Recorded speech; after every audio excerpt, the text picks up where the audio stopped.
guys kasi sobrang laki niya. Look! Tingnan nyo, isang piraso lang yan guys. Kumbaga, ito yung ating sukang pang-asim. Itadakimasu! Sobrang creamy. Good morning mga kaswila. For today's video, tayo ay pumunta sa isang wet market kung saan ay nakakita tayo ng pagkalalaking talaba kung saan ay ito yung size na katulad ng mga kinuha natin nung tayo ay pumunta sa isang dagat na liblib lang dito sa lugar din namin. At ang kagandahan nito guys ay parang farm din siya pinalaki at ayan nga bumili ang lola nyo. At syempre kaya nga wet market dahil ibig sabihin ay nakakakita pa rin tayo ng mga buhay na isda at ayan nga naglalangoy-langoy sila. Guys, yung nabili nating talaba, actually nakahanap kami last week ni Papa and then kanina dumaan nga kami ulit kung may tinda pa. Kasi nga matatapos na yung talaba at tapos na talaga. Kaya swerte natin nakahanap tayo nito. At alam nyo ba, yung mga size nito guys ay pambihirang laki. Ayan, ganyan siya kalalaki na malaki pa sa mukha natin. Lahat sila malalaki. Kaya sobrang tigas niya guys. Ayan. Nakikita nyo ba yan? Yung parang shell na yan na may linya. Yan yung palatandaan na kung ilang taon na sila. Yung nakakatuwa, diba? At may nagtatanong kung may perlas daw ba siya sa loob. Kaya bubuksan natin. Actually, hindi ako magbubukas si Papa kasi napakahirap niya talagang buksan. Alam nyo ba yung ganito kalalaki guys? Makapal na yung kanyang balat. Kaya kinakailangan na siya gamitan ng martilyo at nung pantong. Ito yung guest natin na magbubukas ng ating shell dahil hindi ako marunong magbukas ng ganito kalalaki na guys. Sobrang tigas niya na promise. Ayan. Ito nga yung pinakamalaki natin. Nagtatanong nga kung mas masarap daw ba yung alaga o yung wild. Papa na magbubukas. Ang lalaki guys. Grabe. Tingnan niyo naman oh. O diba? At ganyan kadami yung nabili natin. Kaya kakain tayo ngayon ng fresh talaba. Ayan. Dahil nung last time nagkamali ang lola nyo, ginawa natin, in-steam natin siya kaya lumiit yung loob at na-overcook siya. Pero this time, papabukas natin na siya ng fresh para malaman natin kung gaano kalaki yung nasa loob niya. Papa ang nakakaalam kung paano maglinis ng mga ganitong klaseng kalalaki na oh my gosh. Hindi na kasi tayo pwede sa labas guys. Gawa ng madilim na. At sisira niya na po yung aking chopping board. Ay, ka na. Ah, 入った。 Oh! いけそうです。 Ang galing! Diba? Expert na expert yung lolo mo. Kids kite ha. Mama ga lola da kara anta lolo da. So ayan guys, Diyos ko nakikipaglaro sa ko. Tingnan natin kung mayroon tayong perlas na makukuha. じゃじゃーん。 Wow! Deko! でか。 Ito siya kalaki. Kung may perlas tayong mahahanap, my gosh! Mukhang masarap. Tapos, ito yung shell niya. Grabe, nakakapit pa oh. Fresh na fresh to guys. Kasi, nung binili natin to ay sa fresh wet market talaga. Ito yung mga bagong ahon na mga shell. Alam nyo dito sa Japan, hindi kayo makakabili ng mga ganito ng ilang araw na sa palengke. Kailangan ay bagong ani. Kapain natin. Baka may pearl. Ang tabo nyo. Tingnan nyo naman. Sorry. Walang pearl guys. Oh, nakakalungkot. Pero kung nakalunok siya ng bato, possible yun na maging pearl. Pero wala. Hindi siya kumain ng bato ni Darna. Ayan. Ganyan kalaki yung ating first na talaba. So, tingnan natin yung pangalawa natin kung may makukuha si Papa. Papa no make this kite oh. Ang galing ng asawa ko. Oh, Diyos ko, ang galing oh. Galing talaga ng asawa ko. うまいね。 Naku, lalang ginanahan oh. Pearl, onegaishimasu. Sana may pearl. あ、来た。 Oh, nabukas na guys, nabukas na. Ang galing talaga ng jawawa ko eh oh. Tingnan natin kung may pearl. So ayan guys, ang laki din. Pero hindi siya ganun kalaki, mas malaki yung shell niya. Ito yung pangalawa natin. Bilog na bilog talaga yung laman niya guys, ang taba. Grabe guys, ang taba. Look! Kaso walang pearl. Minsan yung pearl nakakapit sa shell mismo, hindi dito sa kanyang 腹入ってないの。 looban. Wala tayong pearl na nakakapa. Walang hiyas. So, ayan yung pangalawa natin. Tingnan natin yung pangatlo natin, guys. So, sa pagbubukas nito, guys, ingat lang kayo. Kailangan talaga ay nakagloves kayo. Gawa ng grabe yung kanyang talim sa gilid. Katulad nung daliri natin noon, nahiwa tayo. So, tagal bagong dumaling. So, eto, guys, yung isa natin. Oh, 上手。 ang laki din. Tinanggal natin yung litid kasi yun yung pinakamasarap guys. Ayan. So, kakapain natin. Kasi yung pearl guys, nakakapayan dito sa mga gilid-gilid nila. So, wala. Ayan. Kinapa-kapa lang natin siya. Wala tayong nakakapa.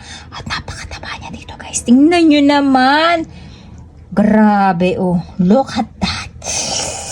Hindi natatakot na ako magbukas ng ganito eh. Kasi nahiwa ako nung last time. Malaki din siya pero yung shell niya ang mas malaki. Okay guys, tikman natin tong part na to. Nakita nyo to, pinaglitidan lang yan, pero ganyan na siya kalaki. Kumbaga sa Pilipinas, ang isang pirasong oyster, ganito na siya kalaki, pero ito ay lasa, takip niya lang na nakadikit. At titikman na natin. Nakita nyo, may puting-puti. Itadakimasu. Inugasan na natin siya para sure tayo na wala siyang mga parasite.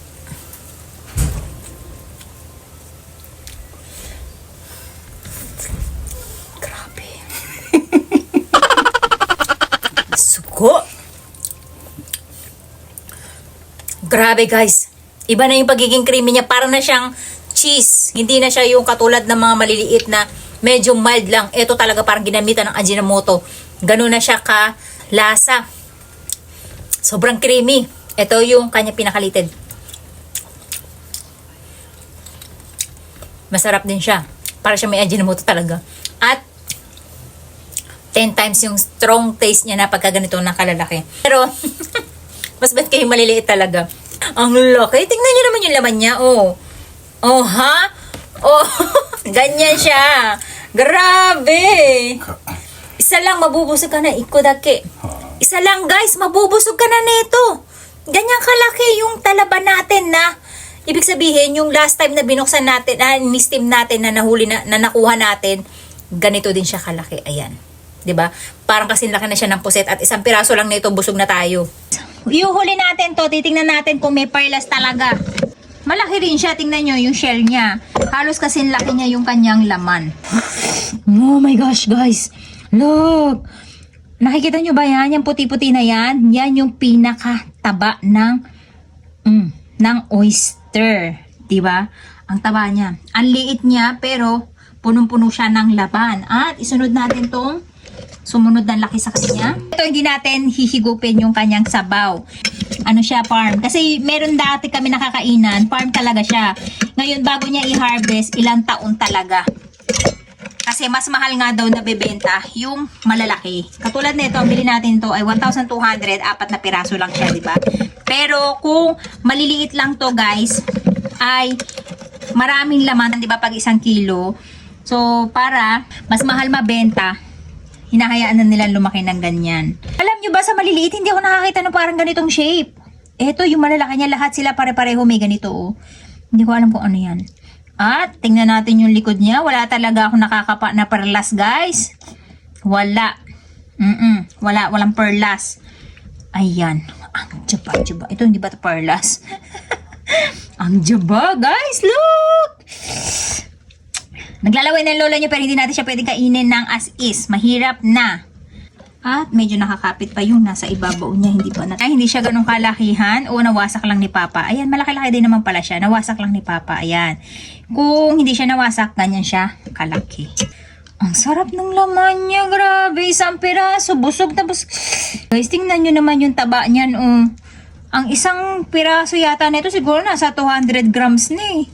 Ang bigat niya. Punong-puno talaga siya ng taba at sayang lang ay medyo nagkadurog-durog dito sa part na to. Gawa ng pabaloktot kasi siya yung shape niya dito. So nahirapan si Papa na ipasok yung kutsilyo at hindi ko siya nilalamutak guys. Kinakapa ko kung may perlas. Ayan, wala.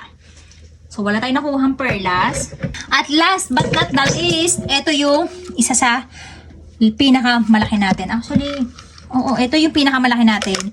At titingnan natin kung malaki din ba yung kanyang laman. At, oh my gosh, ang sarap ng litid niya. Mamaya titirahin natin yan. So, ayan guys, ganyan din siya kalaki kung hindi siya nasira ni Papa. Wow! Ito parang may perlas. Di ba ito perlas? Grabe, ang taba mo naman, te. So, yan, kinakapa ko din kung may perlas siya. Wala talaga.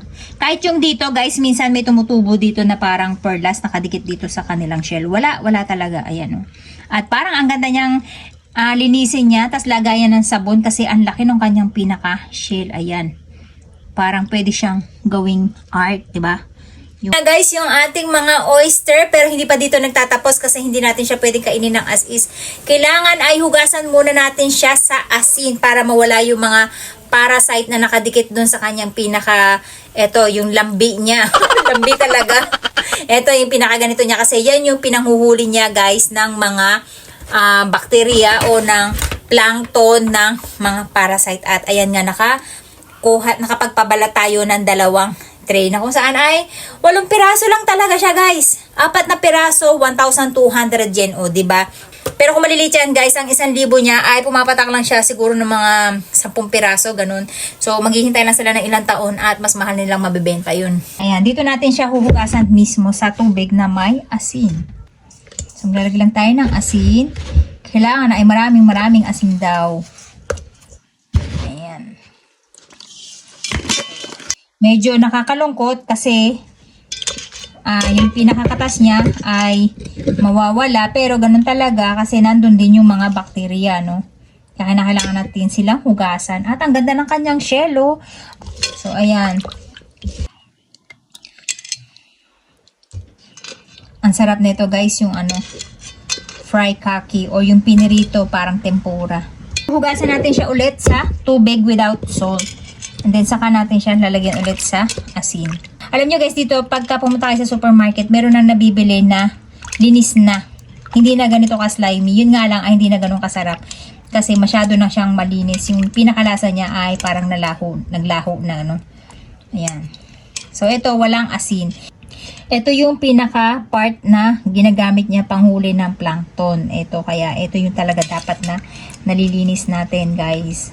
Pero yung maliliit, hindi ko na nililinis yun. Pero nakakatsyempo pa rin guys na makakakain ka talaga ng merong bacteria, bad bacteria. Ito yung final na hugas nila. Sure natin na wala na yung mga bacteria at mga buha-buhangin. Habang hinihintay natin to, doon tayo magti-tasting. Kaya kailangan ay timplahan muna natin to. So dito guys, meron lang tayong ilalagay na panimpla. Dalawa natin ay with cheese. Yung dalawa natin ay olive oil with garlic. Ito yung olive oil, chili garlic natin. Ayan. Ito ay ginawa lang din natin guys. Ginagamit ko yan kapag mga pizza. And then maglalagay lang tayo ng konting garlic. Ayan. Para may lasa-lasa tong dalawa natin, mag-a-add tayo ng konting salt lang guys. Ayan.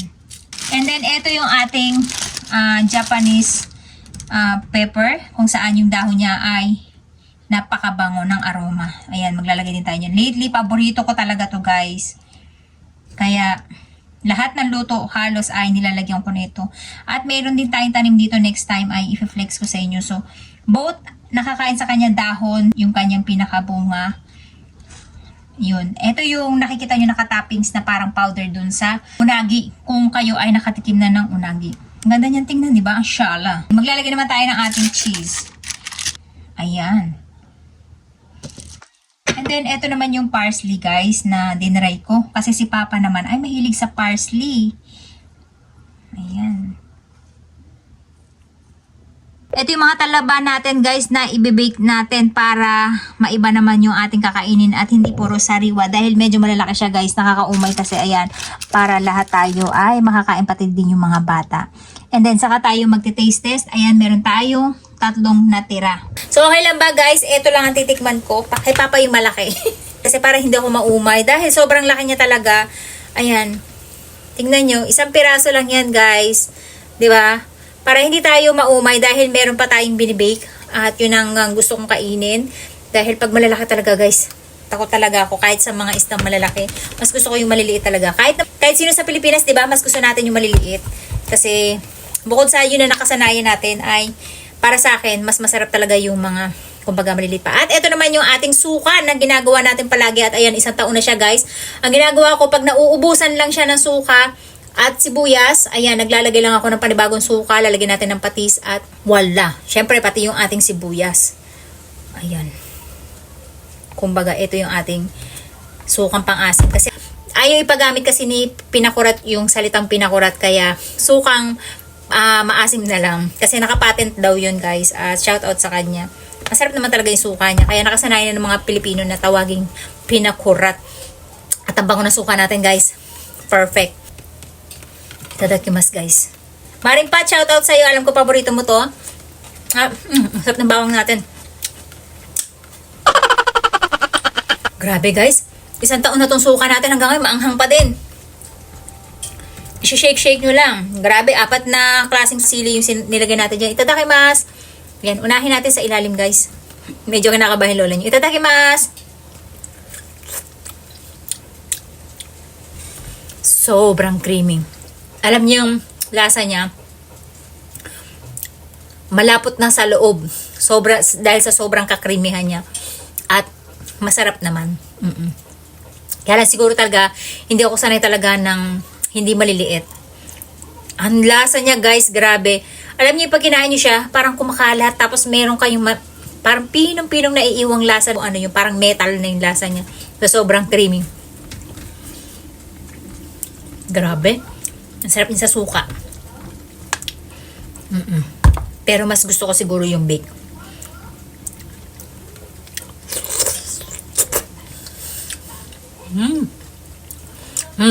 Yung part niya sa duluhan, medyo na-lessen yung pagiging creamy niya. Na mas gusto ko. Kasi sobrang taba niya, guys. Yung pagiging creamy niya, lapot. Asim na suka.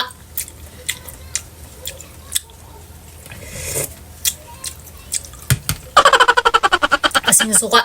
So, ayan na, guys, yung ating binake na oyster. Tara na, atikman natin kung ano ang kanyang lasa. Nakita nyo ba yan? Kumikinang-kinang pa. Akala nyo ang liliit, diba? At mukhang ito pa lang ay busog na tayo. Itadakimasu! Look!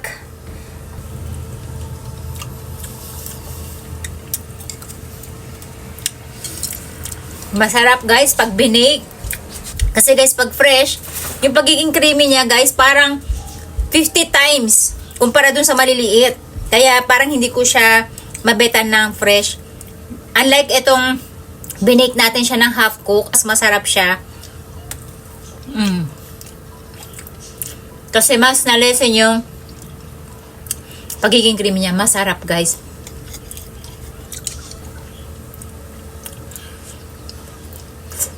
Bagay na bagay siya dun sa ating olive oil at cheese. Yung pagiging creamy niya, keso na. Parang nagsesebo na siya, tapos dumidikit na talaga sa ngipin. Ito yung nakikita natin na puting-puti itong part na to. Ayan, Mas creamy pa siya sa keso. At ang sarap ng cheese. Bagay na bagay. Tsaka yung olive natin. At tikman naman natin tong ating olive with garlic. Tapos nilagyan natin siya ng toppings nung Japanese pepper na dahon or yung shanso kung tawagin dito. Ang bango. Amoy, parang nag-amoy butter siya, guys. Then, itadakimasu.